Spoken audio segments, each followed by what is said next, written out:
같이 기도드리겠습니다. 저희를 사랑하셔서 구원하여 주신 하나님 아버지 감사드립니다. 구원받은 이후에 주님의 몸된 교회 안에서 하나님의 다스림을 받고 인도를 받으면서 신앙생활을 할 수 있도록 도와주심을 감사드립니다. 나머지 때를 이제는 내 자신의 육신을 위해서 살지 아니하고 나를 대신해서 십자가에 돌아가신 주님을 위해서 사는 값진 인생이 되기를 원하옵니다. 우리의 각자의 생각, 고집, 마음이 있지만은 그 마음에 따르지 아니하고 하나님의 말씀에 순종하여서 온전히 주님의 뜻을 이룰 수 있도록 도와주시옵기를 원하옵니다. 슬플 때나 공부할 때나 형통할 때나 변함없이 주님을 사랑하고 섬기는 저희들 되기를 원하옵니다. 하나님의 사랑을 더욱 깨달아가면서 우리의 신앙이 더욱 성장해 나아갈 수 있도록 도와주시고 우리의 연약한 믿음이 더욱 굳건해지고 성장해 가는 중에 더욱 주님의 역사를 크게 이루는 데 쓰임이 될 수 있도록 도와주시옵소서. 교회 안에서 맡겨진 직분을 묵묵히 감당해 나아갈 수 있도록 도와주시고 교회를 세우는 일에도 저희들 귀하게 사용될 수 있도록 도와주시옵소서. 우리하고 관계 맺고 있는 많은 이뤄진 영혼들이 있습니다. 우리를 통해서 주님께로 인도되고 구원받는 귀한 역사를 이루는데 저희들 귀하게 쓰임이 될 수 있도록 또한 도와주시고 사용하여 주시옵기를 원하옵니다.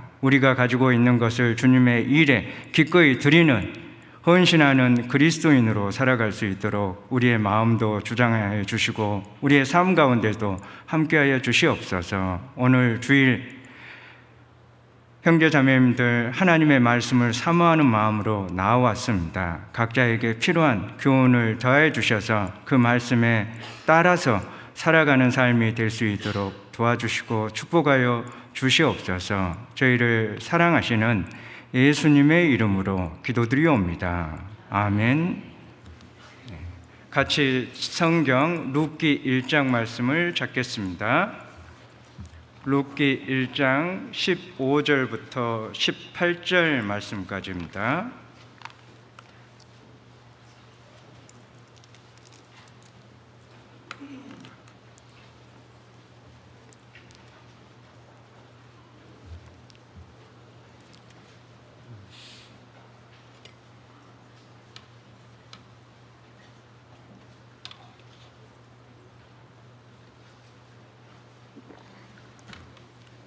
룻기 1장 15절부터 18절까지입니다.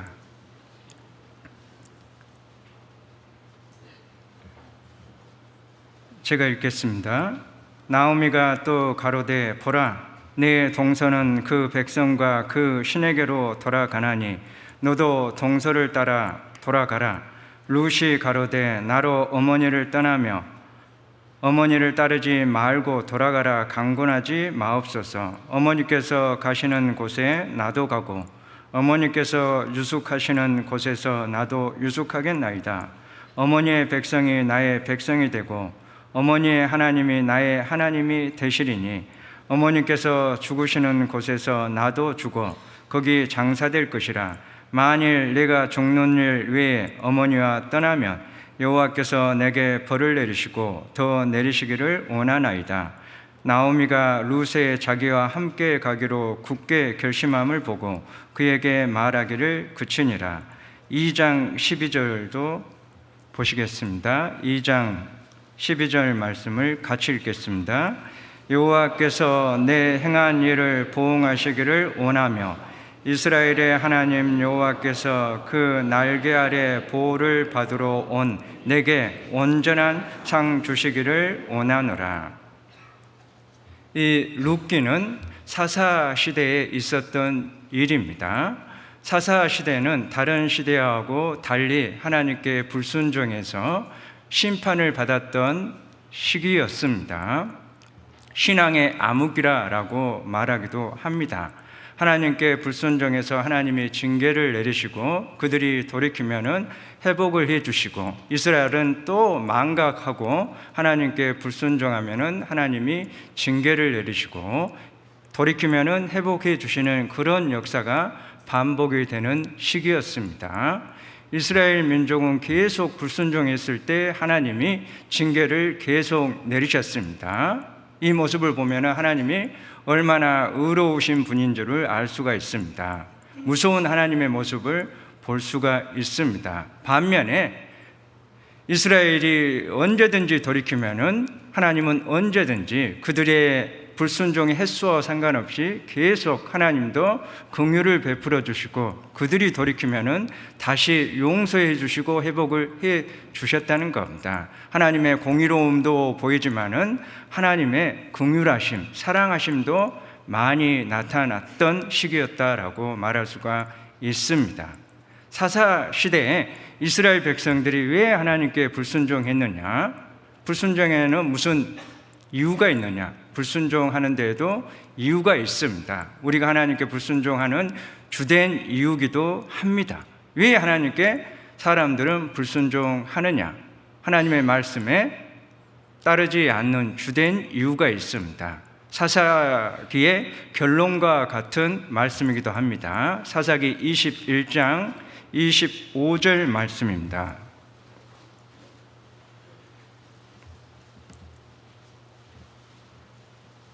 사사기 21장 25절입니다. 멀리서 찾고 계신 분도 계십니다. 네. 사사기 21장 25절 말씀 같이 읽겠습니다. 그때 이스라엘에 왕이 없으므로 사람이 각각 그 소견에 옳은 대로 행하였더라. 하나님께 불순종하는 주된 이유입니다. 자기 소견에 옳은 대로 행한다는 겁니다. 우리가 하나님께 불순종할 때에도 마찬가지입니다. 자기 생각대로 하기 때문에 하나님의 말씀에 따르지 않는 겁니다. 왜 자기 생각대로 하겠습니까? 자기의 생각을 믿기 때문입니다. 내 생각이 옳다라는 확신을 갖고 있기 때문에 자기 생각대로 하는 겁니다. 하나님의 말씀을 믿으면은 하나님의 말씀에 순종하게 돼 있습니다. 올바른 믿음은 그에 따른 순종을 가져오게 합니다. 하나님의 말씀을 믿으면은 그 믿음대로 순종하게 돼 있습니다. 왜 우리는 하나님께 불순종하고 내 생각대로 하느냐? 내 생각을 믿기 때문입니다. 이스라엘의 왕은 분명히 있었습니다. 하나님이셨어요. 그런데 그들은 왕이 없다라고 말했습니다. 하나님을 왕으로 인정하지 않은 겁니다. 자신의 왕으로 자처한 거예요. 자신의 생각대로 하겠다는 겁니다. 내 인생은 내 거니까 내 마음대로 살겠다는 겁니다. 자신이 자신의 왕이라는 겁니다. 하나님의 엄연히 왕으로 있었는데 그들은 하나님을 왕으로 인정하지 않은 거죠. 하나님을 왕으로 인정하지 않는 사람들의 결과는 어떻게 됩니까? 사사기의 마지막도 비참한 결론으로 끝났습니다. 이스라엘은 왕을 하나님께 구했지 않습니까? 그래서 하나님이 사울 왕을 주시고 그 이후에도 사람을 왕으로 계속 세워주셨습니다. 그런데 이스라엘 마지막 역사의 마지막에는 어떻게 되었습니까? 이스라엘은 완전히 멸망을 당했어요. 사람이 왕이 되면 결국은 멸망하고 비참한 종말을 만든다는 겁니다. 우리의 왕이 누구입니까? 하나님이십니다. 우리는 우리의 왕권을 하나님께 넘겨드려야 됩니다. 우리의 삶의 인도자가 하나님이 되셔야 되고 우리를 다스리는 분이 하나님이 되셔야 됩니다. 그렇게 했을 때 우리의 인생은 축복의 인생으로 끝맺게 되는 겁니다. 이스라엘 사람들은 하나님을 거부하고 자신이 왕이 되기를 원했고 사람이 자기를 통치해 주기를 원했다는 겁니다. 그래서 결국은 망했다는 거예요. 여기에 놀라운 것은 이스라엘 민족이 자기의 소견에 옳은 대로 행했다라고 말씀하고 있습니다. 우리가 살아가면서 내 소견에 옳은 대로만 행하게 됩니까? 어떨 때는 그런데도 불구하고 내가 이거 하면 안 되는데도 할 때가 많이 있습니다. 그런데 옳은 대로 행했는데도 불구하고 결국은 망했다라고 하는 거예요. 우리가 지금까지 살아오면서 옳은 대로 행하였다 한다면 지금의 현재의 나의 모습은 어떠했겠습니까? 벌써 우리는 위대한 사람이 되었을 겁니다. 세상에 우리가 위대하다라고 평가하는 인물들 보십시오. 그런 사람들은 옳은 대로 행하여서 정말 대단한 사람이다라고 할 수 있는 그런 사람들이 많습니다. 그런데도 하나님이 구원하시는 그 구원은 얻지를 못했습니다. 인간의 최고의 선이라 할지라도, 인간이 이룰 수 있는 최고의 업적이라 할지라도 하나님의 구원에는 이룰 수 없습니다. 우리가 살아오면서 이것은 옳은지 그른지 모를 때도 있습니다. 그런데 잘못됐다라고 생각을 하면서도 이것은 잘못이다라고 하는데도 했던 때가 많이 있었습니다.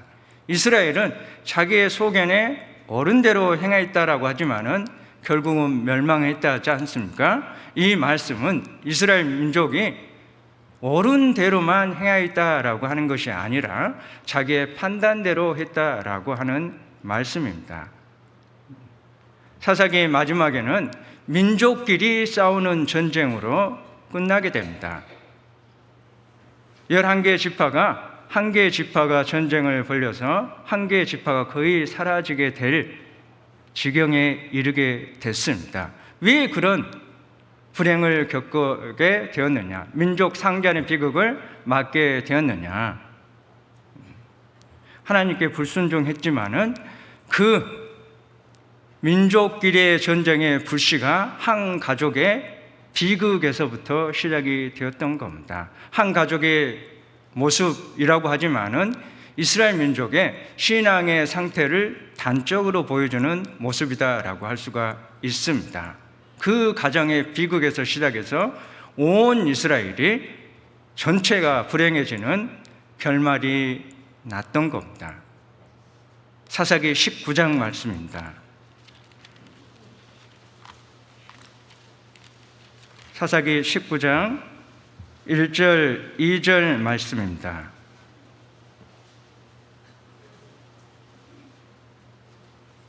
이스라엘의 왕이 없을 그때 에브라임 산지 구석에 우거하는 어떤 레위 사람이 유다 베들레헴에서 첩을 취하였더니 그 첩이 행음하고 남편을 떠나 유다 베들레헴 그 아비의 집에 돌아가서 거기서 넉 달의 날을 보내매. 레위인이 첩을 취했는데 그 첩이 행음해서 친정집으로 가버렸습니다. 레위인이 첩을 취했다라고 하는 것이 문제예요. 하나님을 섬기는 사람인데 첩을 취한 겁니다. 그 첩이 또 행음한 것도 문제입니다.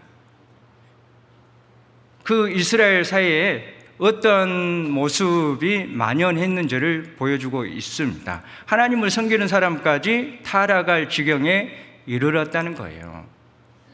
그렇지만은 이 레위인이 자기의 첩을 사랑했던 것 같습니다. 친정집으로 싸워서 가버렸지만은 이 첩을 다시 데려오려고 처갓집으로 갔습니다. 장인이 이 사이를 반갑게 맞아 주었어요. 자기 딸이 잘못했지만은 그래도 사랑해서 아끼는 마음에서 사이가 자기 딸을 찾으러 오는 걸 보니까 마음이 흡족했겠지 않습니까? 그래서 따뜻하게 맞아주고 그를 위해서 융숭한 대접을 해 주었습니다. 아무리 잘 해 줄지라도 레위인은 불편하겠지 않습니까? 그래서 길을 떠나려고 3일째가 되고 4일째에 자기 아내를 데리고 길을 나서려고 했습니다. 그런데 장인이 붙잡았어요. 사이가 좋다기보다는 막상 딸을 떠나보려고 하니까 딸을 더 곁에 두고 싶은 마음이 있었던 겁니다. 떠나보내기 쉽지 않은 거예요. 그래서 붙잡았습니다. 그래서 어쩔 수 없이 레인이 4일째도 하루를 더 묵게 되었습니다. 5일째 이제 길을 떠나려고 하니까 또 오전에 붙잡는 거예요. 그래서 또 머무르게 되었다가 안 되겠다 싶어서 오후에는 그래도 떠나려고 했던 겁니다. 만류하는데 좀만 하루 더 묵고 가라고 하는데 뿌리치고 이 사이가 자기 첩을, 자기 아내를 데리고 길을 나섰던 겁니다. 늦게 길을 나섰기 때문에 문제가 생길 수 있는 여지가 있었던 겁니다. 이 처갓집은 베들레헴에 있어요. 자기 집으로 돌아가기 위해서는 베들레헴에서 예루살렘을 거쳐서 기브아를 거쳐서 에브라임 산지까지 가야 합니다. 한 대략 30에서 40km 되는 거리예요. 왜 10km 차이가 나느냐? 이 사람이 에브라임 산지 사람이라고 했지 어느 지역이다라고 명확하게 기록이 나와 있지 않습니다. 그래서 한 40km 되는 길을 가야 해요. 그런데 늦지막하게 출발을 했지 않습니까? 해가 이제 기울어 갈 때, 오후 정오를 지나서 이제 기울어져 갈 때 출발했기 때문에 낮에 집에까지 다 도착할 수 없게 된 거예요. 중간에 하룻밤을 묵어야 되는 그런 상황이 발생을 했던 겁니다. 사사기 19장 10절, 11절 말씀입니다. 그 사람이 다시 밤을 지내고자 아니하여 일어나 떠나서 여부수 맞은편에 이르렀으니 여부수는 곧 예루살렘이라 안장 지운 나귀 둘과 첩이 그와 함께 하였더라. 그들이 여부수에 가까웠을 때 해가 지려 하는지라 종이 주인에게 이르되 청컨대 우리가 돌이켜 여부수 사람의 이 성읍에 들어가서 유숙하사이다. 주인이 그에게 이르되 우리가 돌이켜 이스라엘 자손에게 속하지 아니한 외인의 성읍으로 들어갈 것이 아니니 기브아로 나아가리라 하고, 해가 저무니까 같이 동행했던 종이 여기 여부스에서 하룻밤 묵고 가시게요 라고 했습니다. 그런데 주인은, 이 레인은 여부스는 아직 이스라엘 사람들이 사는 곳이 아니기 때문에 이방인들에게 신세를 져서는 되겠느냐, 불편하지 않겠느냐, 같은 민족에게 우리가 편하게 신세도 질 수 있지 않겠느냐라고 해서 그곳에 묵지 않고 좀 길을 더 가서 기브아로 가게 되었던 겁니다. 여부수가 예루살렘인데 이때까지도 이스라엘 민족이 이 지역을 점령을 하지 못했던 겁니다. 다윗 때 가서야 비로소 이 예루살렘을 점령하게 됩니다. 우리 민족이 아니니까 좀 더 가자라고 해서 기브아까지 갔습니다. 기브아는 베냐민 지파들이 살고 있었던 지역이었어요. 도착을 했지만은 늦지막하게 밤중에 도착을 했습니다. 사람들이 자기들을 맞이하고 영접해 주지 않았어요. 그런데 늦게까지 일을 하다가 집으로 돌아가는 노인을 만났습니다. 그 노인이 이 일행들을 따뜻하게 영접하고 그들에게 필요한 음식도 제공하고 쉴 수 있도록 배려를 해 주었습니다. 그런데 갑자기 베냐민 지파 사람들 중에 비류들이 조금 건달이다라고 할 수 있겠죠. 이런 사람들이 찾아와서 그 안에 들어온 사람을 내주라, 우리가 그하고 상관하리라 라고 했습니다. 22절 말씀입니다. 사사기 19장 22절입니다. 그들이 마음을 즐겁게 할 때 그 성읍의 비류들이 그 집을 에워싸고 문을 두들기며 집 주인 노인에게 말하여 가로되 내 집에 들어온 사람을 끌어내라, 우리가 그를 상관하리라. 여기에 그를 상관하리라 라고 했습니다. 이 그는 들어왔던 레인 남자를 가리킵니다. 그와 상관하겠다, 성폭행을 하겠다라고 하는 말입니다. 어떻게 이런 일을 할 수 있겠습니까? 이스라엘이 얼마나 하나님 앞에 타락했는지를 보여주고 있습니다. 그 남자를 끌어내라. 그러니까 노인이 그걸 막았습니다. 그러면서 자기의 결혼 안 한 딸이 있다. 그 딸을 내주겠다. 그리고 이 레인의 첩도 내주겠다라고 합니다. 어떻게 자기의 딸을 내줄 수 있겠습니까?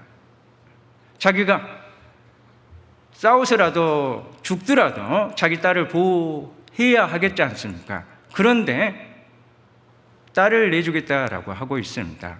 이 노인은 그래도 타락한 많은 사람들이 있었지만은 선한 사람 중에 한 사람이다라고 할 수가 있습니다. 많은 사람들은 이 레인의 일행을 영접하지 않았는데 이 사람은 밤중까지 일을 하고 집으로 돌아가는 길에 이 사람들을 발견하고 친절을 베풀어 준 사람입니다. 그래서 이 지역에서는 가장 선한 사람이다라고 할 수가 있습니다. 그런데 이런 선한 사람까지 타락에 있었다는 거예요. 생각이 올바르지 않지 않습니까? 어떻게 자기의 딸을 많은 남자들에게 내준다라고 하는 말을 할 수가 있겠습니까? 이런 급박한 상황에서 레인이 자기 때문에 빚어진 일이기 때문에 자기가 그래도 책임을 지려고 했습니다. 그러면서 자기의 첩을 내주었어요. 자기의 첩이다라고 하지만은 자기 아내이지 않습니까? 그런데 왜 내어주냐고요? 아무리 사랑한다라고 해서 그 첩을 데리러 갔지만은 결국은 위기에 처하니까 그 첩을 내놓은 겁니다. 사랑이 그 정도밖에 안 되었던 거예요. 비류들이 이 첩을 밤새내 욕을 보였습니다. 결국은 이 첩이 끝내 죽었어요. 그래도 자기 남편이 있는 곳에 와서 마지막까지 힘을 다해서 왔는데 더 이상 살지 못하고 죽었습니다. 문을 열어보니까 아내가 죽어 있는 거예요. 그래서 일어나자 가자 라고 하는 겁니다. 이 레인도 정말 이럴 수 있는가? 자기 아내가 밖에서 어떤 일을 겪고 있는지 걱정이 안 되겠습니까? 그런데 집안에 있으면서 하루 밤을 보내고 그리고 길을 떠나는 이런 마당에 아내에게 일어나서 가자. 이게 처음으로 해야 할 말이겠습니까? 여보! 하고 분통을 터뜨리다든지 눈물을 터뜨린다든지 해야 되지 않겠습니까? 그런데 아무 일이 없는 것처럼 일어나서 가자라고 하고 있어요. 27절 말씀입니다. 그의 주인이 일찍 일어나 집 문을 열고 떠나고자 하더니 그 여인이 집 문에 엎드러지고 그 두 손이 문지방에 있는 것을 보고 그에게 이르되 일어나라 우리가 떠나가자 하나 아무 대답이 없는지라. 이에 그 시체를 나귀에 싣고 행하여 자기 곳에 돌아가서 일어나서 가자. 이게 처음으로 해야 할 말이겠어요. 땅을 치고 온통해야 할 일입니다. 나중에 이 자기 아내를 싣고 집으로 돌아가서 이 아내의 몸을 12조각으로 내서 각 지파에게로 다 보냈습니다. 이것도 끔찍해요. 아무리 죽은 몸이라고 하지만은 그 몸을 12조각으로 쪼개서 각 지파로 보낼 수 있습니까? 이스라엘 지파가 이런 것을 보고 세상에 이런 일은 지금까지 본 적이 없다라고 이 일이 왜 일어났는지 자초지종을 살펴봤더니 다 이 레인이 어떤 일을 겪었다라고 하는 것을 알게 된 거예요. 그래서 이걸 그만 보고 있을 수는 없다라고 해서 다 들고 일어났습니다. 그리고 베냐민 지파에 이 일을 벌렸던 사람들을 내놓으라. 우리가 그들을 심판하겠다라고 했습니다. 그런데 베냐민 사람들이 안 내놓은 거예요. 그래서 전쟁이 벌어졌던 겁니다.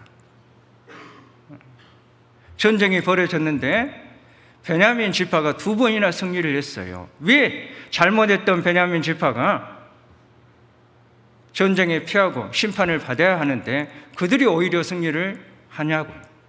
2번의 승리를 했습니다. 그런데 문제는 베냐민 지파만 그때 하나님께 불순종했겠습니까? 다른 지파도 마찬가지였던 겁니다. 크고 작게 정도는 다르지만은 다 하나님을 떠나서 불순종한 삶을 살았던 거예요. 그래서 하나님이 지파 간에, 민족 간에, 형제 간에 싸움이 나게 해서 심판을 하셨던 겁니다. 3번째, 마지막에 전쟁을 해서 베냐민 지파가 대패를 했어요. 그래서 거의 다 사라질 뻔한 상황이 발생을 했던 겁니다. 이런 불행이 왜 일어났습니까? 하나님의 보호와 인도하심을 거절하고 자기가 자신의 왕이다 자처하면서 자기 소견대로 살려고 했기 때문이라는 겁니다. 왜 이런 일이 가족에게 일어났느냐? 3일 동안 처갓집에 있다가 일찍 길을 떠났다 한다면 이런 일을 겪지 않았겠지 않습니까? 더 며칠 동안 머무르지 않았다 한다면 이런 일이 벌어지지 않았을 거예요. 사이 가는 것을 장인이 만류하고 붙잡지 않았다 한다면 이런 일이 더 일어나지 않았을 겁니다. 아침에 길을 떠났다 한다면 이런 일이 일어나지 않았겠잖아요. 종이 주인에게 건의했습니다. 여부스에서 하룻밤 묵고 가자고. 그런데 우리 민족이 아니니까 좀 더 가서 하루를 묵자라고 했어요. 종의 말을 들었다 한다면 이런 일이 있지 않았겠잖아요. 그리고 기부하러 갔는데 노인이 친절을 베풀어 주었습니다. 노인이 친절을 베푸지 아니하고 거기서 잠을 자지 못해서 더 어렵지만은 길을 갔다 한다면, 밤중에 길을 더 갔다 한다면 이런 일이 벌어지지 않았겠지 않습니까? 꼭 일이 터지려고 하면은 모든 일이 그 사고가 나게끔 꼬인다는 거예요. 인간으로서는 최고의 방법이다라고 하고 인간으로서는 이것이 올바른 선택이다라고 하지만은 결국은 이를 피할 수 없다는 겁니다. 재앙을 피할 수 없다는 겁니다. 하나님의 인도하심을 받지 않고 인간의 이성과 인간의 생각, 올바른 판단을 동원한다라고 할지라도 결국은 불행을 피할 수 없다는 겁니다. 그래서 세계의 가장 지혜로운 사람이라 할지라도 하나님의 심판은 피할 수 없습니다.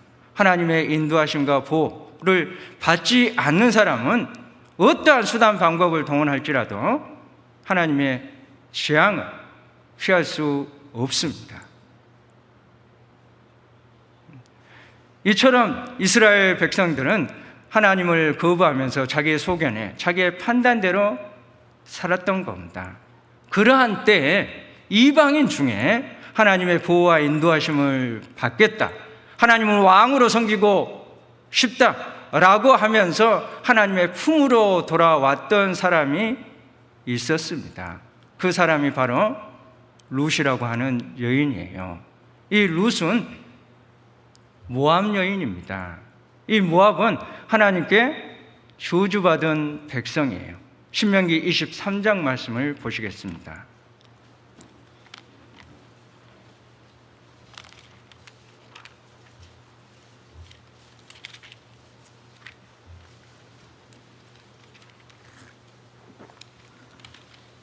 신명기 23장 3절 말씀입니다.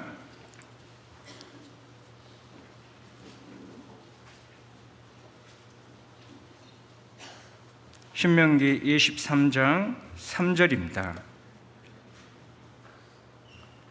암몬 사람과 모압 사람은 여호와의 총회에 들어오지 못하리니 그들에게 속한 자는 10대뿐 아니라 영원히 여호와의 총회에 들어오지 못하리라.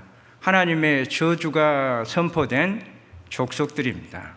모압과 암몬은 롯의 후손이에요. 소돔과 고모라가 멸망할 때 롯이 피했습니다. 동굴에 숨어 있을 때 딸들이 아버지에게 술을 먹이고 후손을 잊자라고 하면서 동침을 해서 낳은 자식들입니다. 태어나지 말아야 할 사람들이에요. 그 자손이 모압과 암몬입니다. 그 모압의 후손이 이 룻이라고 하는 여자예요. 그는 저주를 받아서 하나님의 총에 들어오지 못할 사람입니다. 그런데 들어갔을 뿐만 아니라 그리스도의 조상이 된 사람이 되었다는 거예요. 놀랍지 않습니까? 그가 어떻게 이스라엘 민족의 조상이 되고 그리스도의 조상이 될 수 있느냐는 겁니다. 그도 믿음이 있었어요. 믿음은 모든 것에 앞서고 모든 것을 초월합니다. 하나님의 모든 법보다 가장 이의 법이 믿음의 법이다라고 할 수가 있습니다. 궁유는 모든 것을 이기고 자랑한다라고 하셨어요. 룻이 하나님의 축복을 받을 수 있었던 이유는 그 여인도 믿음이 있었습니다. 그 여인이 믿음을 갖게 된 과정이 있어요. 룻기 1장 다시 보시겠습니다.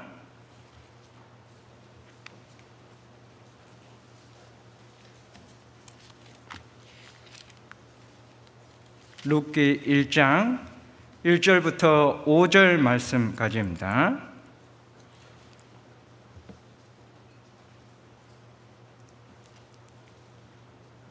사사시대 치리하던 때 그 땅에 흉년이 드니라. 유다 베들레헴의 한 사람이 그 아내와 두 아들을 데리고 모압 지방에 가서 우거했는데 그 사람의 이름은 엘리멜렉이요 그 아내의 이름은 나오미요 그 두 아들의 이름은 말론과 기론이니 유다 베들레헴 에브라 사람이더라.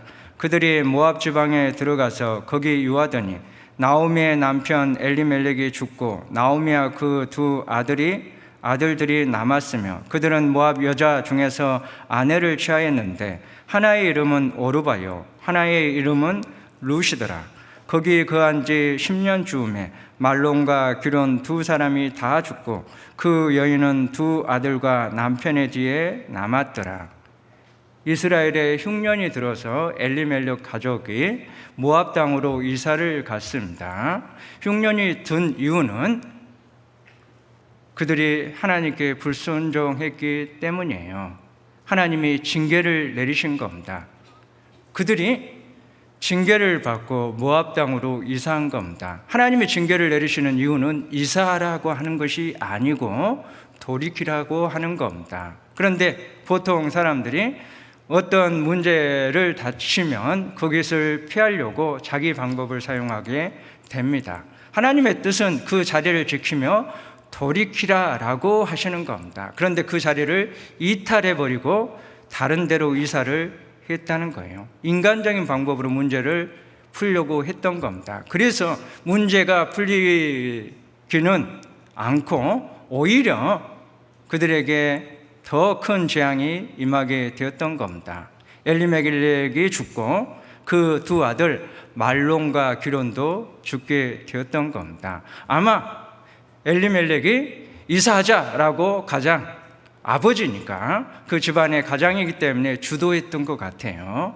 이 흉년을 우리가 다른 지방으로 가서 피하다가 흉년이 끝나면 다시 돌아오자라고 아버지로서 가장으로서 가장 먼저 주도했을 것 같습니다. 그래서 하나님이 그의 생명을 취해서 가셨던 것 같아요. 그리고 말론과 기론 두 아들도 아버지를 동조해서 따라 나섰던 것 같아요. 그런데 나오미는 어쩔 수 없이 남자들이 다 가자라고 하니까 혼자서 남을 수가 없겠지 않습니까? 그래서 어쩔 수 없이 길을 떠났던 것 같습니다. 그러니까 남자들은 다 죽고 나오미 혼자 남았던 거예요. 이 말론과 기론이 그 모압 땅에서 결혼을 했습니다. 오르바하고 룻을 아내로 삼았습니다. 남자들은 다 죽고 나오미하고 며느리만 남았습니다. 이제 베들레헴에 하나님이 곡식을 주셨다라고 하는 소식을 듣고 다시 이제는 돌아가야 되겠다라고 길을 나섰습니다. 나오미하고 두 며느리들이 같이 길을 나섰어요. 같이 가는 중에 이 나오미가 이 며느리들을 생각을 한 겁니다. 이들이 같이 따라가면 고생할 것이 훤하거든. 이사 오면서 재산 다 정리를 했습니다. 그리고 왔는데 모압 땅에서 다 재산도 날라갔어요. 이제 베들레헴으로 돌아간들 그들에게 필요한 곡식을 구할 어떤 재산도 없는 겁니다. 그러니까 나만 가서 그런 고생을 해야 되겠다. 두 며느리들에게 이런 어려운 짐을 짊어질 수 없다라고 생각을 해서 두 며느리들에게 나를 떠나가서 너희들의 친정집으로 돌아가라라고 했어요. 그때 룻은 따라갔고 오르바는 따라가지 않았습니다. 오르바도 시어머니를 따라가려고 했어요. 그러나 끝내는 돌아섰던 겁니다. 왜 시어머니를 두 며느리들이 따라가려고 했겠습니까? 그 시어머니가 이 며느리들을 사랑으로 돌봐주었던 겁니다. 사랑으로 대했던 거예요. 그 사랑하는 시어머니 얼마나 극진히 사랑을 해 주셨으면은 시어머니가 떠나는 그 길에 어떤 자기들에게 유익이 될 것이 없는데도 불구하고 따라가려고 했겠어요. 그만큼 시어머니의 사랑이 컸던 겁니다. 그 사랑을 통해서 룻이 믿음을 갖게 되었던 겁니다. 이 시어머니지만은 며느리들을 딸들처럼 아끼고 사랑을 했던 겁니다. 여기에 보십시오. 11절 말씀입니다. 룻기 1장 11절입니다. 나오미가 가로되 내 딸들아 돌아가라. 12절입니다. 내 딸들아 돌이켜 너희 길로 가라. 딸이라고 부르지 않습니까? 성경에 이런 표현은 그냥 있는 게 아닙니다. 다 의미가 들어있습니다. 평소에도 딸처럼 아끼고 사랑했기 때문에 부를 때에도 며느라라고 부르지 않고 딸이다라고 불렀던 거예요. 며느리를 사랑으로 대했던 겁니다. 이 사랑의 모습을 통해서 룻이 신앙을 갖게 되었던 거예요. 이 나오미의 형편이 저 어떠한 상황입니까? 남편 죽고 두 아들 잃었지 않습니까? 이런 어려운 상황에 처하면 보통 이런 어려움이 왜 있는가라고 하는 원인을 올바르게 파악하기보다는 엉뚱한데 책임을 돌리는 경우가 많습니다. 너희들이 이 며느리들을 잘못 만나서 이런 내 소중한 아이들, 내 소중한 아들들이 죽었다라고 생각을 할 수 있거든요. 그래서 옛날에 우리 시어머니들이 아들 먼저 죽으면 아들 잡아먹는 이 며느리들하고 아들 잡아먹었다고, 남편 잡아먹는 여자다고, 이런 말이 왜 나옵니까? 여자가 무슨 잘못을 해서 남편이 죽었습니까?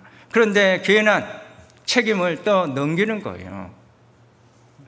나오미가 그러하지 않았어요. 남편 죽고 두 아들 잃은 어머니의 그 마음이 얼마나 아프겠습니까? 이러할 때 책임을 다른 사람에게 떠넘기지 않고 복잡하고 고통스러운 상황이지만은 여전히 며느리들을 내 딸들이다라고 아끼고 사랑했다는 거예요. 이런 모습을 룻이 옆에서 지켜보고 있었던 겁니다. 우리 시어머니는 큰 고통을 당했는데도 불구하고 나에게 여전히 변함없이 딸처럼 아끼고 사랑을 베풀어 주시고 있다는 거예요. 왜 그러는가? 그 모습 속에서 하나님을 발견하게 되었던 겁니다. 나도 우리 어머니처럼 믿음을 가져야 되겠다. 어머니와 같은 믿음을 가져야 되겠다라고 해서 어머니를 섬기는 하나님을 자신도 섬기고자 한 그 마음을 갖게 된 겁니다. 똑같이 옆에서 오르바도 지켜봤지 않습니까? 그런데 오르바는 그런 믿음을 갖지 않았어요.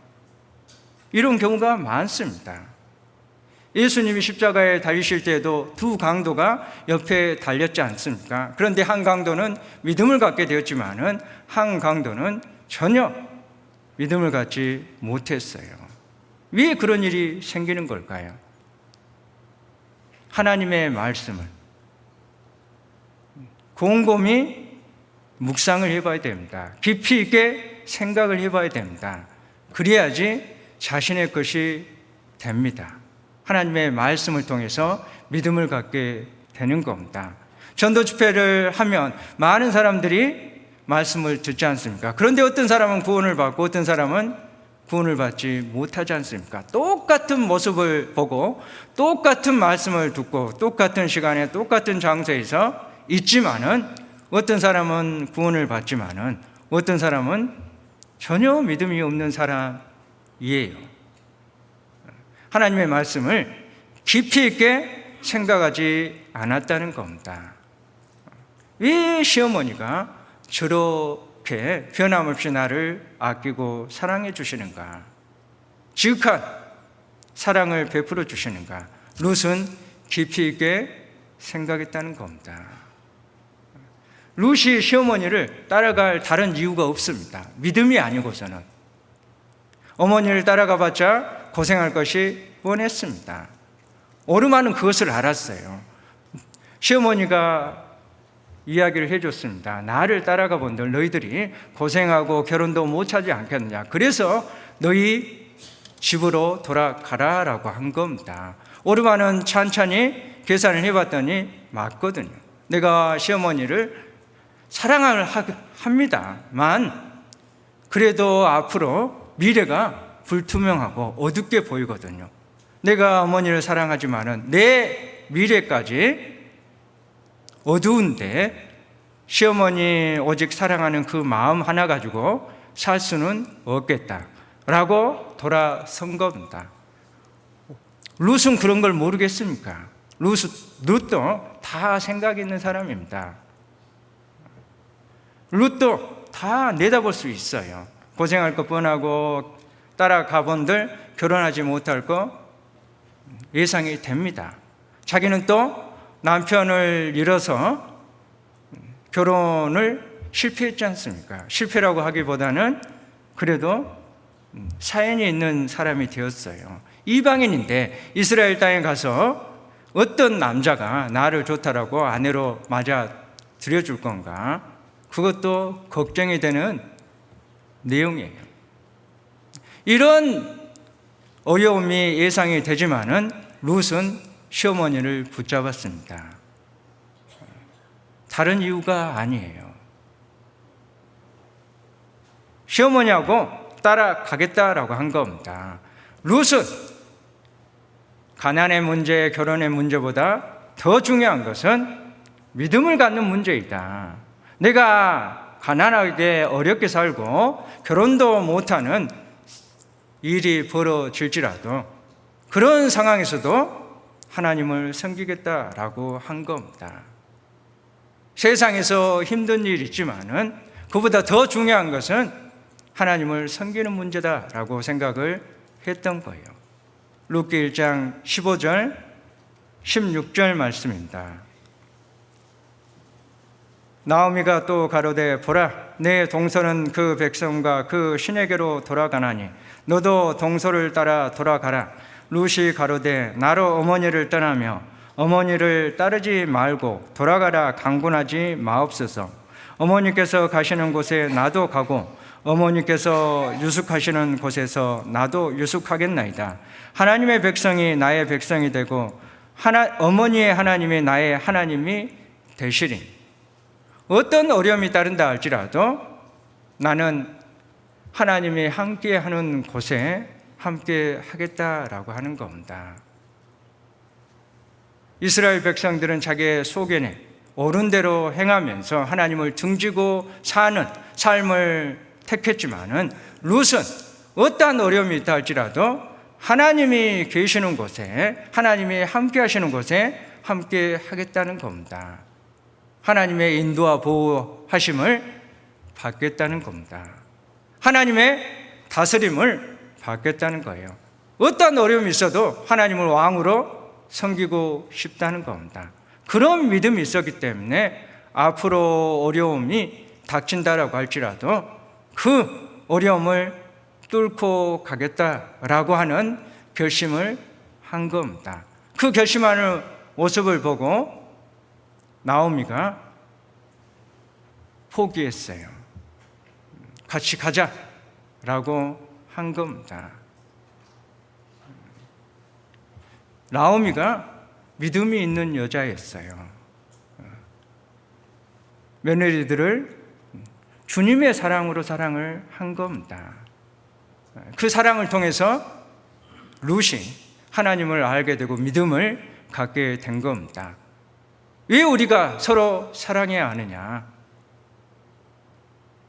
우리의 사랑하는 모습을 통해서 다른 영혼이 구원을 받기 때문입니다. 다른 영혼이 우리의 믿음을 갖기를 바란다는 거예요.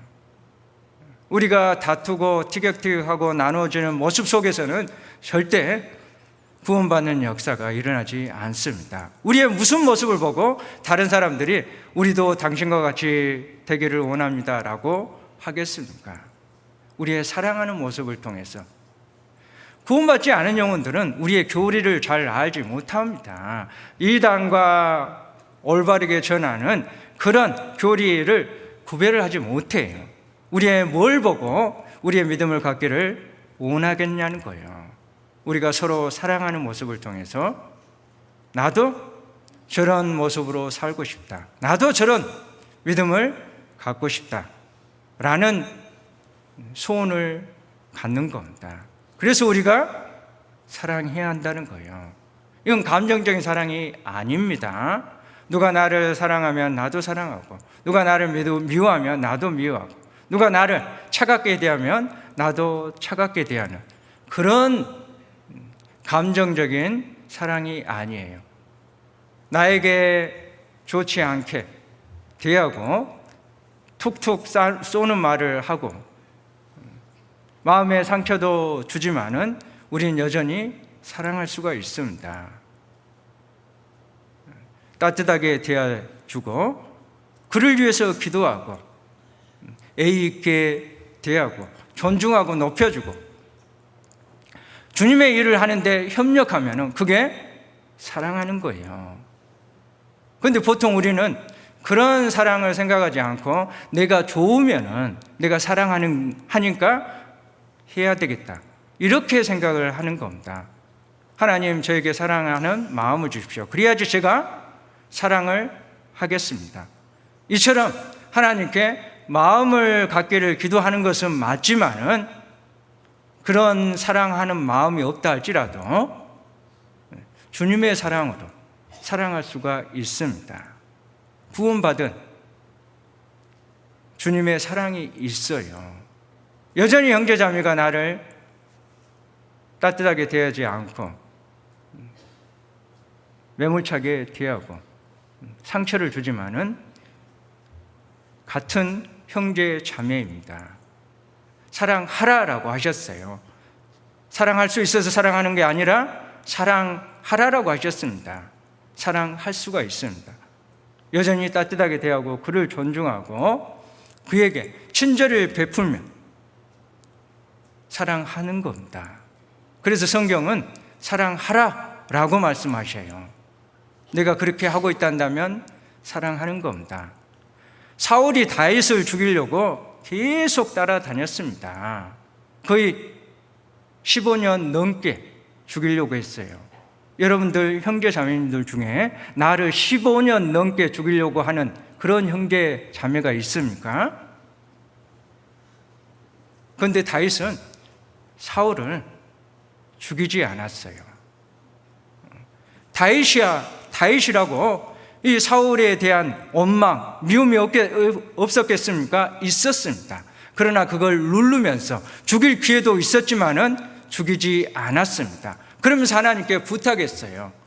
내 손으로 죽이지 않지만 하나님이 전쟁 때 하나님이 그를 내 원수를 갚게 해 주실 것이다 라고 했습니다. 그 말은 그도 사울이 싫은 거예요.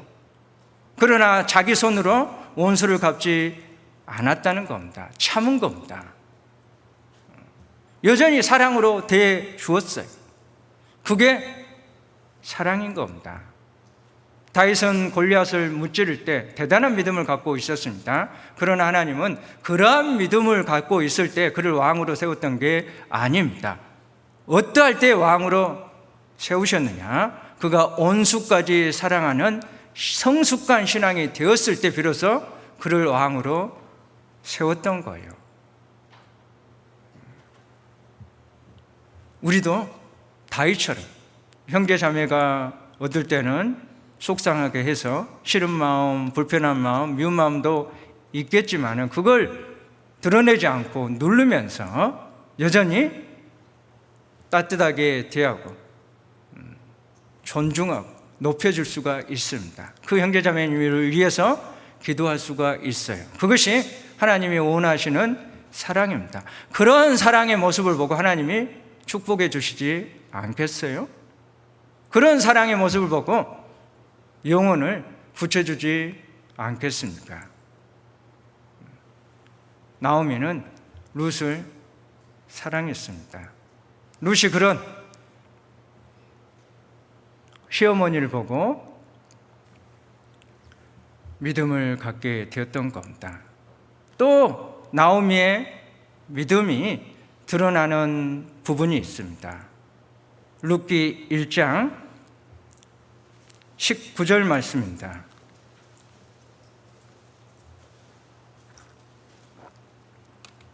이에 그 두 사람이 행하여 베들레헴까지 이르니라. 베들레헴에 이를 때 온 성읍이 그들을 인하여 떠들며 이르기를 이가 나오미냐 하는지라. 나오미가 그들에게 이르되 나를 나오미라 칭하지 말고 마라라 칭하라. 이는 전능자가 나를 심히 괴롭게 하셨음이니라. 내가 풍족하게 나갔더니 여호와께서 나로 비어 돌아오게 하셨느니라. 여호와께서 나를 징벌하셨고 전능자가 나를 괴롭게 하셨거늘 너희가 어찌 나를 나오미라 칭하느냐 하니라. 전능자가 괴롭게 했다. 하나님 나를 심히 괴롭게 했다라고 하고 있습니다. 이것이 나오미의 믿음이에요. 이것이 무슨 나오미의 믿음이라고 할 수 있습니까? 하나님을 원망하는 말이 아닙니까? 아닙니다. 하나님이 자신에게 고난을 주셨다는 겁니다. 하나님의 징계를 내리셨고 심히 괴롭게 했다라고 정확하게 알고 있습니다. 이것이 나오미의 믿음이에요. 하나님을 나오미는 정확하게 알고 있었고 그리고 자기가 고난받는 이유도 정확하게 파악을 하고 있었던 겁니다. 하나님은 어떤 분이십니까? 하나님은 선하신 분이에요. 하나님이 선하시기 때문에 어떤 고난을 주셨다 할지라도 망하라고 주신 것이 아니다는 겁니다. 하나님이 징계와 고난을 주신 것은 우리가 알지 못하는 또 다른 축복을 주시고자 하신다는 거예요. 그것까지 나오미는 내다볼 수 있었던 겁니다. 그러니까 하나님이 나를 심히 괴롭게 했다라고 하는 이 말이 원망의 말이 아니라 그 뒤편에 선하신 하나님이 나에게 알지 못하는 축복을 주시고자 하신다라고 하는 것까지 내다볼 수 있는 그 믿음을 드러내는 말이라는 겁니다. 욥기 1장 보시겠습니다.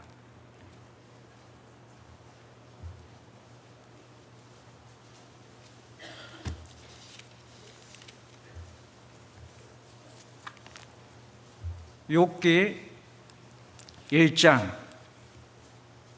21절 말씀입니다.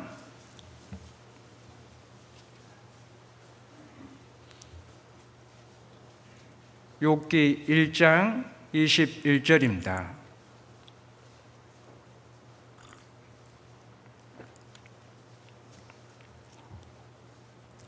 같이 읽겠습니다.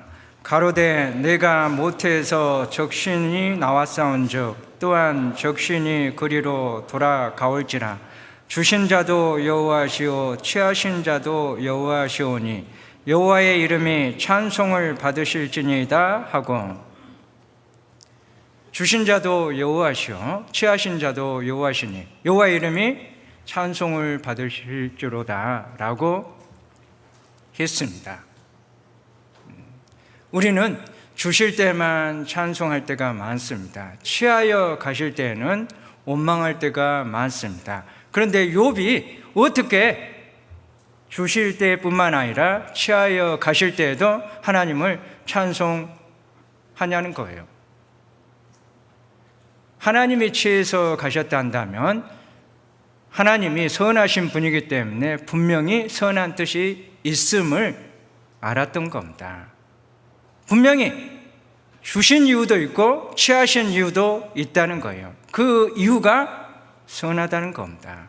그러면 찬송할 수 있는 거예요. 나에게 있는 것만 크게 생각하고 취하신 것은 내가 빼앗겼다라고 생각하면 하나님께 불평불만하게 돼 있습니다. 그러나 믿음은 하나님의 뜻까지 바라보게 합니다. 분명히 주신 이유도 있고 취하신 이유도 있다는 거예요.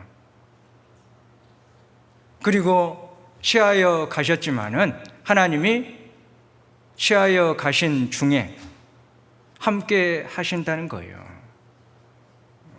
하나님이 어떤 고난을 나에게 허락하실지라도 그 가운데 하나님이 함께 하신다 한다면 우리는 평강할 수 있고 하나님께 찬송할 수 있다는 겁니다.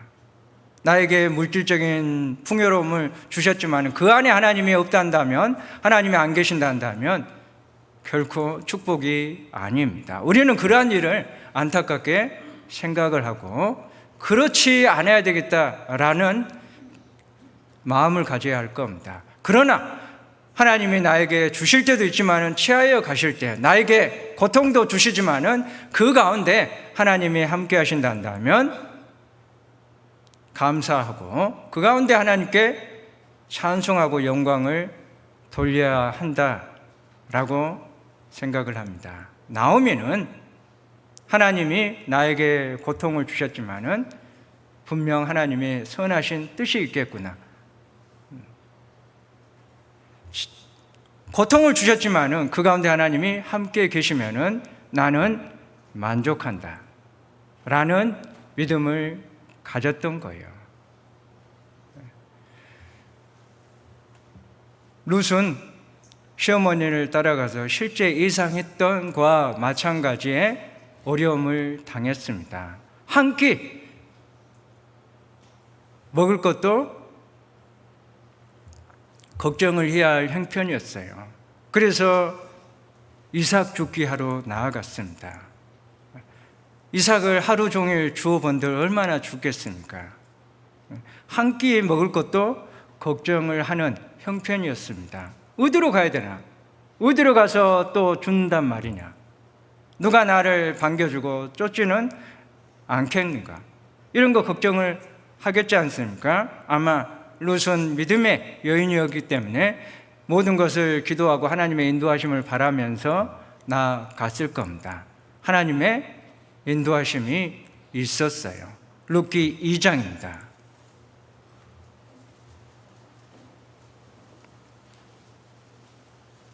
룻기 2장 1절 2절 말씀입니다.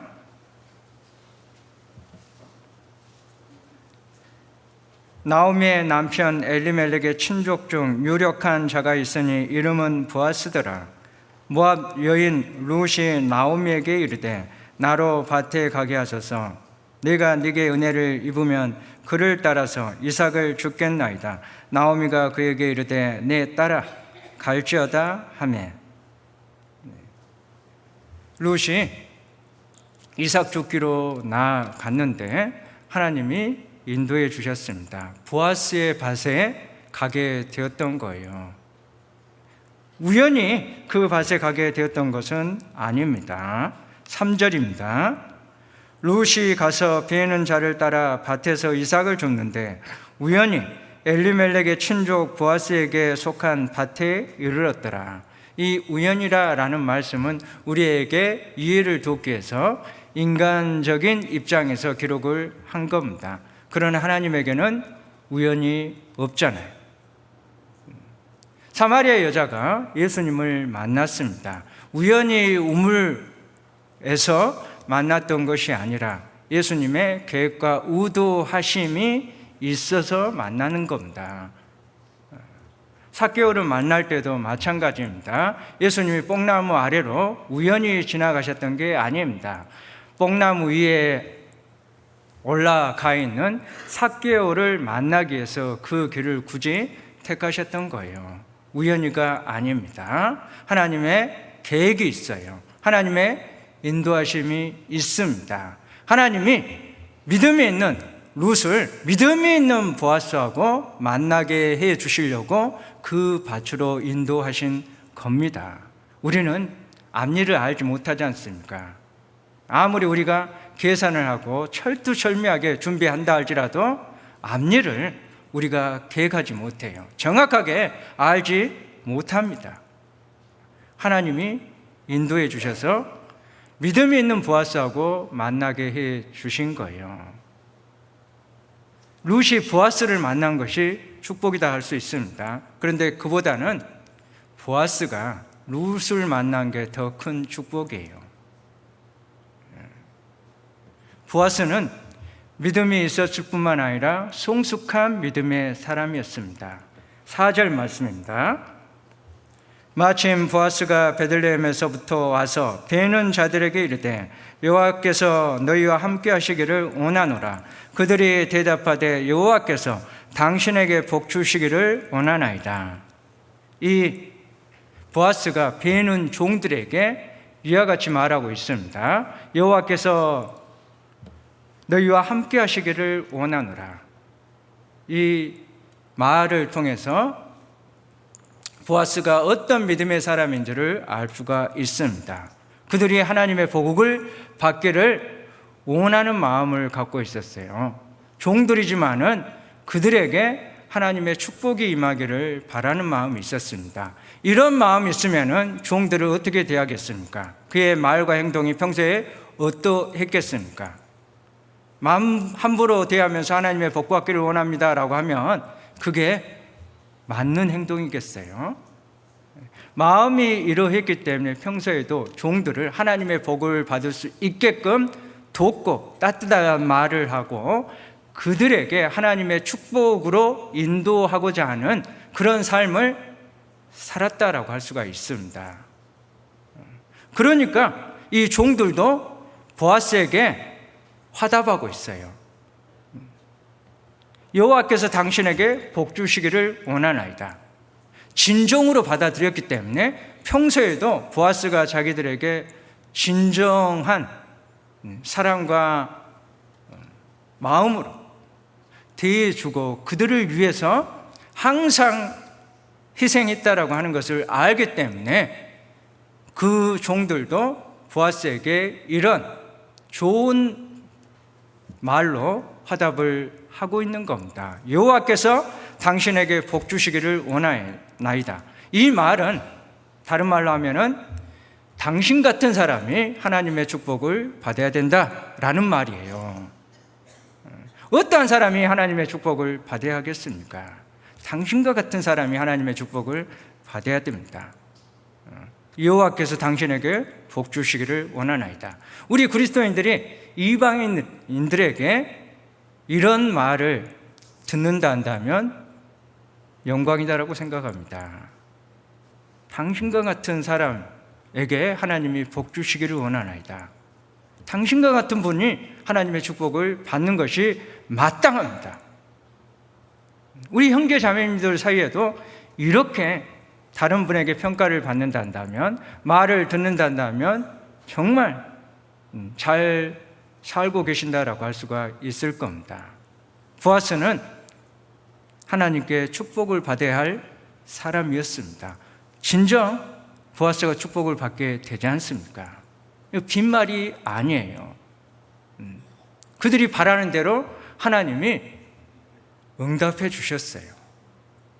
보아스가 축복을 받는 사람이 되게 해 주셨다고요.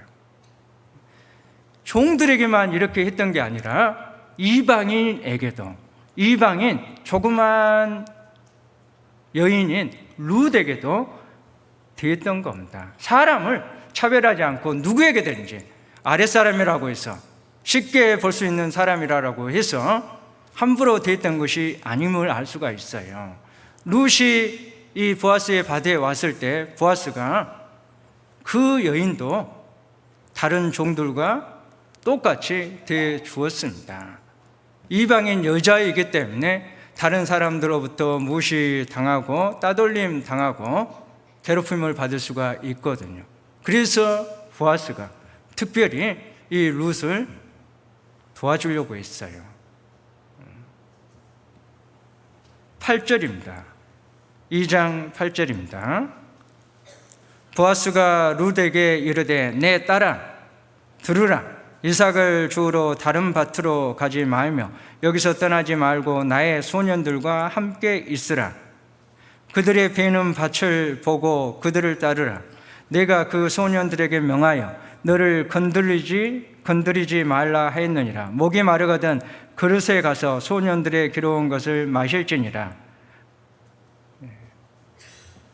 이방인 여인이지만은 보아스는 그도 종들과 마찬가지로 따뜻하게 대해주었습니다. 그를 도와주었어요.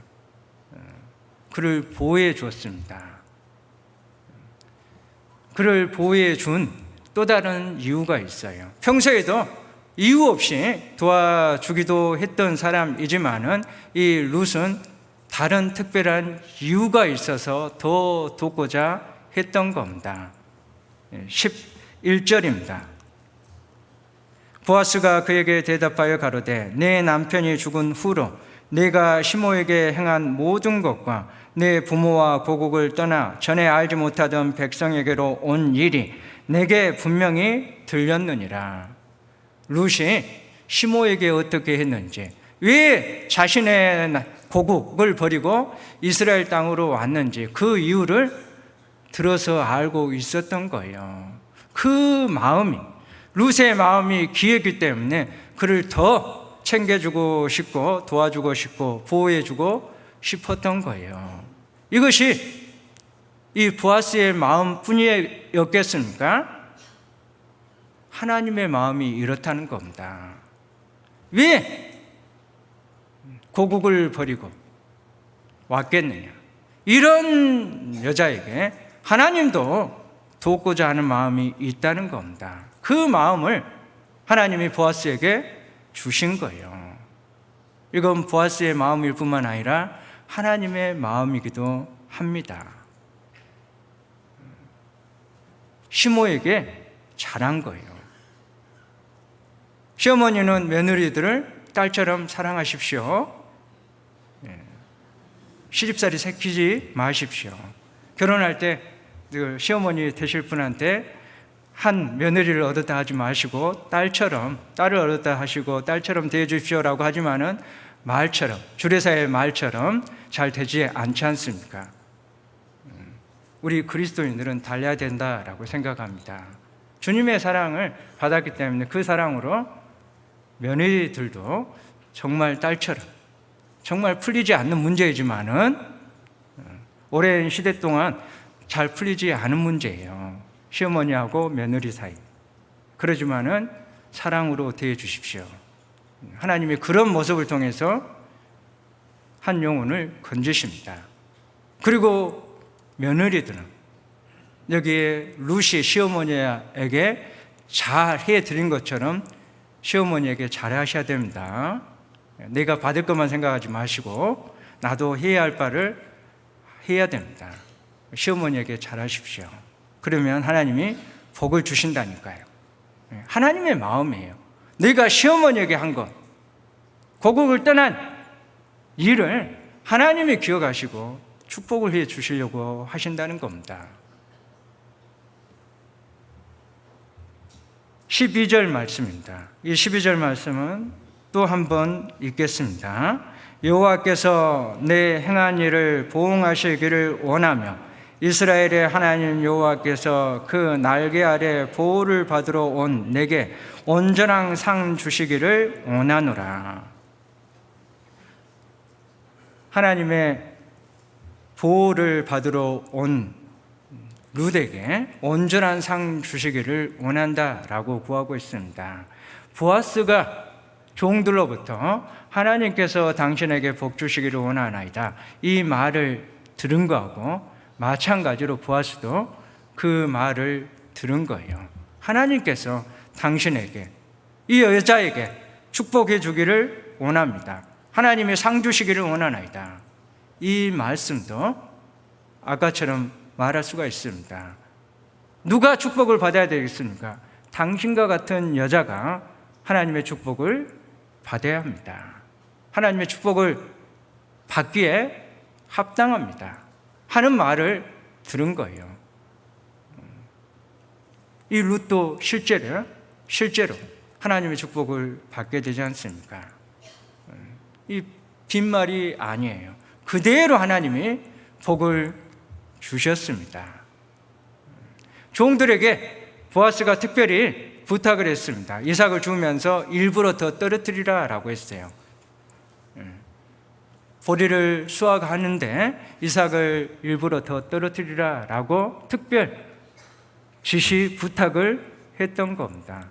룻은 죽다가 왜 이런 이삭이 많이 떨어졌지? 하고 주었겠죠. 보아스가 특별히 룻을 챙기기 위한 방법입니다. 하나님이 당신에게 복 주시기를 원하나이다, 말만 했던 게 아닙니다. 자기도 복을 주려고 했던 거예요. 하나님이 주신 복이 있습니다, 보아스에게. 그 복을 자기도 주면서 하나님의 복을 주시기를 원합니다 라고 해야지 진실하다라고 할 수 있겠지 않습니까? 하나님이 보아스에게 주신 복, 많은 밭을 주셨거든요. 많은 종을 거리면서 좀 수확하고 있습니다. 그럴 때 자기도 룻을 도와줄 수 있는 것을 찾아서 한 겁니다. 하나님이 주신 복을 자기도 베풀어 준 거예요. 15절, 16절 말씀입니다. 룻이 이삭을 주우러 일어날 때 보아스가 자기 소년들에게 명하여 가로되 그로 곡식단 사이에서 죽게 하고 책망하지 말며 또 그를 위하여 줌에서 조금씩 뽑아 버려서 그로 죽게 하고 꾸짖지 말라 하니라. 죽도록 했습니다. 이삭이 많이 떨어져 있다라고 해도 주우면 얼마나 되겠습니까마는 보아스가 이와 같은 배려를 해 주었어요. 이게 얼마나 크다라고, 이것이 하나님이 도와주시는데 얼마나 이거 큰 도움이 되겠냐라고 이런 생각을 하겠지 않습니까? 아니, 좀 도와주려면은 보아스가 밭도 많은 것 같으니까, 종도 거느리는 거 보면은 재산이 많은 것 같으니까 그냥 이삭 정도가 아니라 한 가만 정도 주면은 얼마나 좋겠어요. 그런데 보아스가 그런 마음이 없었던 게 아닙니다. 한 가만히도 줄 마음이 있었어요. 그런데 왜 떨어진 이삭만 더 줍도록 더 떨어뜨렸느냐? 그 이유가 있습니다. 룻기 3장 15절 말씀입니다.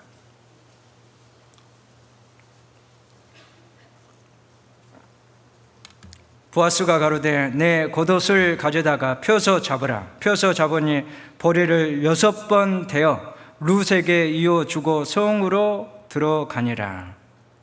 타작을 하고 난 이후에 이 룻에게 6번 되어서 보리를 주었어요. 쌀 수 있을 만큼의 최대한 많은 양을 주었던 겁니다.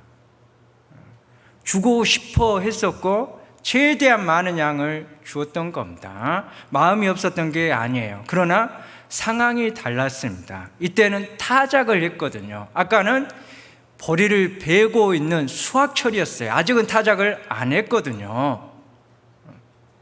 그리고 룻을 처음 만났습니다. 종들이 다 쳐다보고 있어요. 여기는 안 보고 있습니다.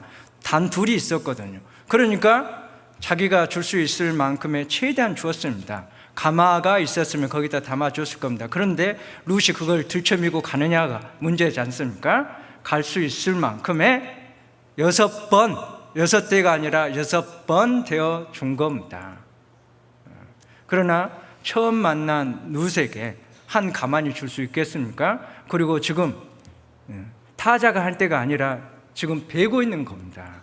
그런 때 어떻게 줄 수 있어요? 상황에 맞게 적절하게 주었던 거예요. 한 가만히 안 줬다고 도와주지 않았다 말씀하지 마십시오. 하나님이 나에게 한 가마니아 같은 큰 은혜를 주시지 않아서 나에게 도움을 주시지 않았다라고 말씀하지 마십시오. 하나님이 상황에 맞게 적절하게 베풀어 주십니다. 하나님이 때에 맞게 베풀어 주셔요. 마음은 있습니다. 그래서 나중에는 하나님이 다 주십니다.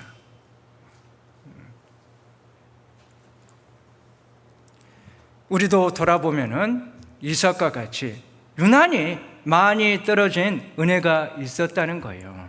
그런 은혜가 있지 않았습니까? 우리가 알지 못하지만은 가마냐 같은 은혜가 아니라 이삭과 같이 유난히 다른 사람보다 내 앞에는 그런 은혜가 많이 주어졌다는 겁니다.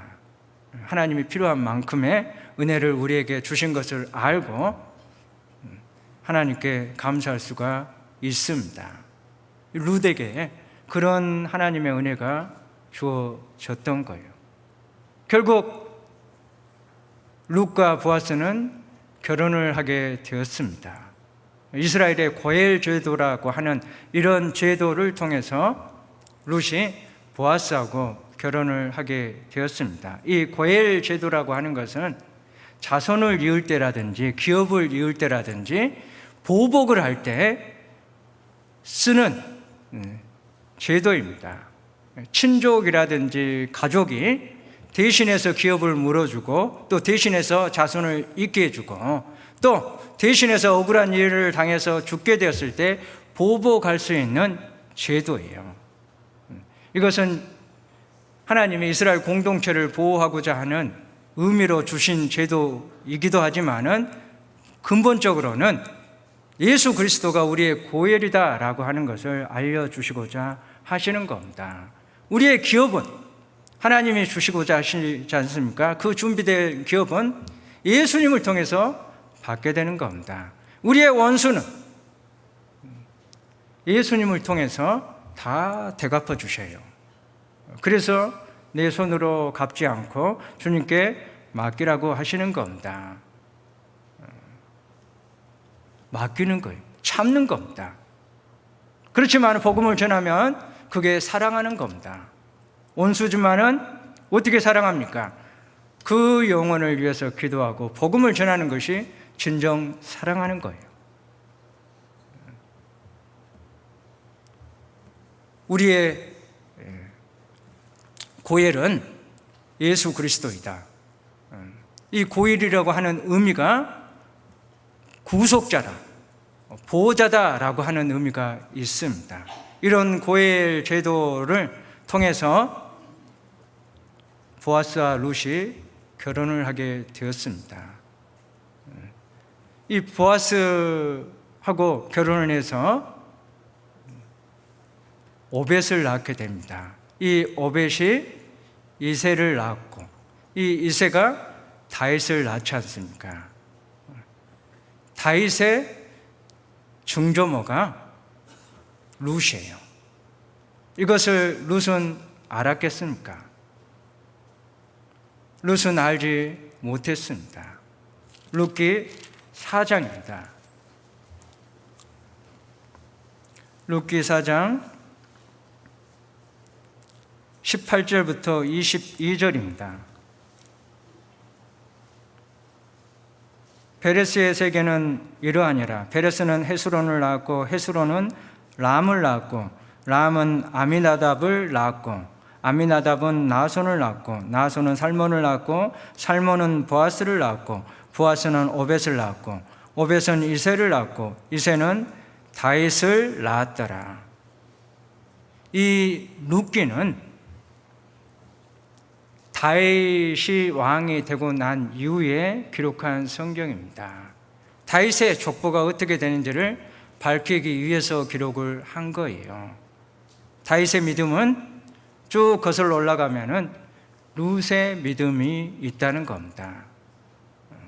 어떻게 보면 인간적인 시각으로 봤을 때는 이방인이 다윗의 족보에 들어가 있기 때문에 부끄럽다라고 할 수가 있습니다. 그러나 하나님의 시각에는, 믿음의 시각으로 봤을 때는 이건 부끄러운 일이 아니라 영광이에요. 아름다운 겁니다. 하나님이 혈통에 따라서 기록하신 게 아니라 믿음에 따라 기록을 했다는 거예요. 얼마나 룻의 모습이 아름답습니까?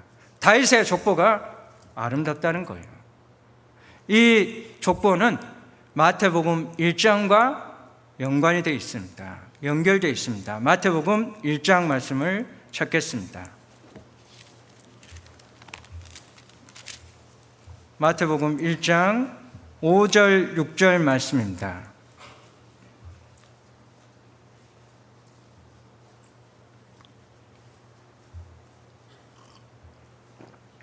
같이 읽겠습니다. 살몬은 라합에게서 보아스를 낳았고 이새는 다윗 왕을 낳으니라. 살몬은 라합에게서 보아스를 낳았다라고 했습니다. 라합은 여리고성의 기생이었어요. 이 살몬이 이 라합을 아내로 맞이해서 보아스를 낳았습니다. 보아스가 여기에 보면은 누구를 통해서 믿음을 갖게 되었는지를 알 수가 있어요. 라합을 통해서, 어머니 라합을 통해서 믿음을 갖게 된 겁니다.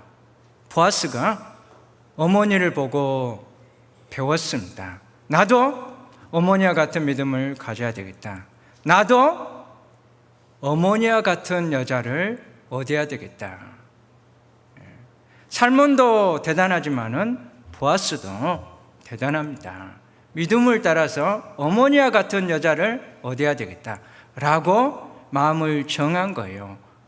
민족 안 보고, 학벌 안 보고, 집안 안 보고, 재산 안 보고, 어떤 조건 안 보고, 믿음 보고 아내를 택하겠다는 거예요.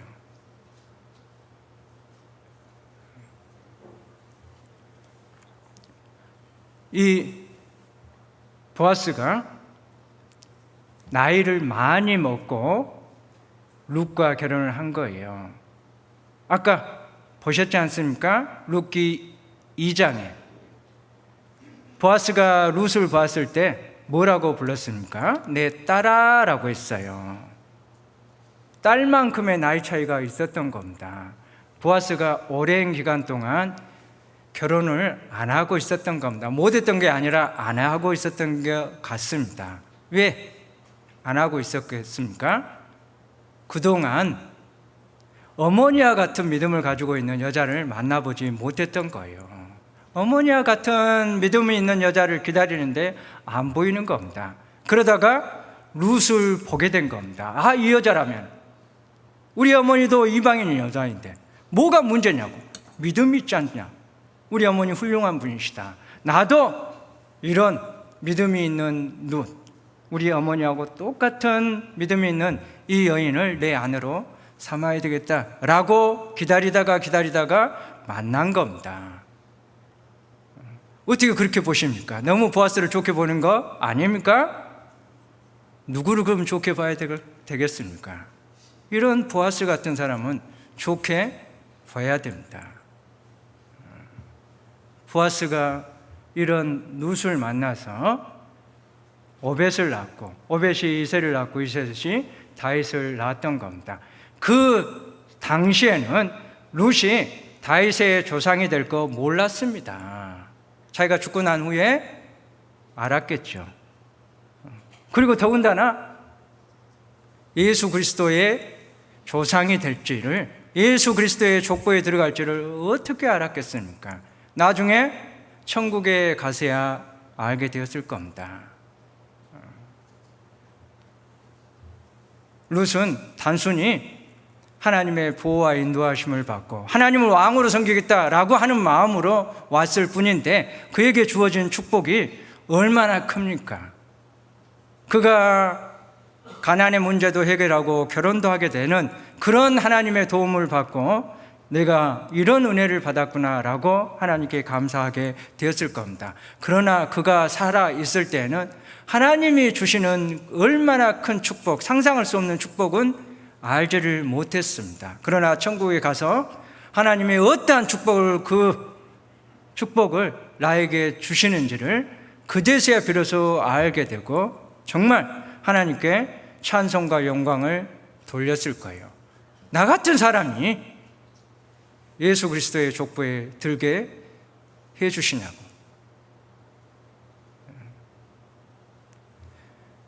룻의 생애를 보면은 평범합니다.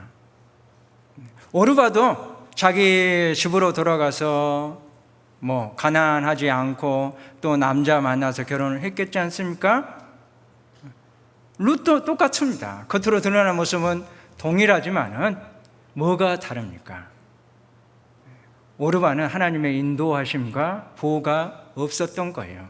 하나님의 은혜가 없었습니다. 그러나 평범한 삶의 모습이고 세상 사람들과 일반 다를 게 없습니다만 그 룻의 삶 속에는 하나님의 인도와 보호와 은혜가 있었다는 겁니다.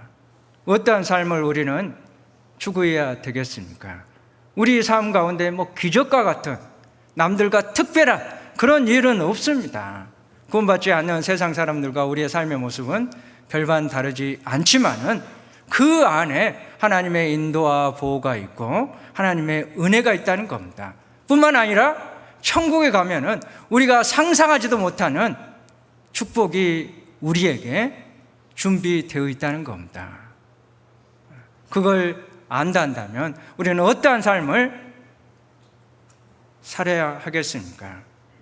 대다수의 이스라엘 민족처럼 자기의 생각과 자기의 판단에 따라서 살 것이 아니라 하나님의 보호와 인도하심을 받으면서 하나님의 선하신 길로 인도하기를 의지하는 가운데 살아야 되지 않겠습니까? 그러한 삶이 정말 하나님 보시기에 아름다운 삶이고 하나님의 약속이, 하나님의 축복이 준비된 삶이다라고 할 수가 있을 겁니다. 우리 형제 자매님들 모두가 평범한 삶 가운데 하나님의 인도와 보호와 은혜 안에서 사시기를 진정으로 바랍니다. 같이 기도드리겠습니다. 사랑과 은혜가 충만하신 하나님 아버지, 우리를 구원해 주시고 하나님의 나라와 영광을 위해서 귀한 삶을 살아갈 수 있게 해주심을 감사드립니다. 이제는 이 세상에 잠시 있다가 사라져버리는 썩어질 것을 위해서 살지 아니하고 영원한 영광을 위해서 하나님이 우리에게 주시고자 예비한 상을 보면서 살아가는 귀한 삶이 되기 원하옵니다. 형제 자매님들을 사랑하고 존중하고 아끼면서 귀한 지체로 함께 주님을 섬기는 삶을 살아갈 수 있도록 도와주시옵소서. 하나님의 역사가 일어나는 현장에 항상 함께 할 수 있도록 저희를 이끌어 주시고 마음을 내어서 또 우리가 가지고 있는 것을 주님을 위해서 드림으로 하나님의 역사를 이루는데 함께 할 수 있도록 도와주시옵소서. 어려운 가운데서도 하나님의 인도하심을 바라고 어려운 가운데, 슬픈 가운데에서도 하나님의 은혜를 생각하며 영광 돌릴 수 있도록 도와주시옵소서. 하계 수양회가 한창 진행되고 있습니다. 그 가운데서도 많은 영혼들 구원받는 귀한 역사가 일어날 수 있도록 함께 동참하여서 기도할 수 있도록 도와주시고, 대구교회 차례에도 모든 형제자매님들 함께 참여하는 가운데 주님의 크신 역사를 경험하는 귀한 시간이 될 수 있도록 인도하여 주시옵소서. 저희를 사랑하시는 예수님의 이름으로 기도드리옵니다. 아멘.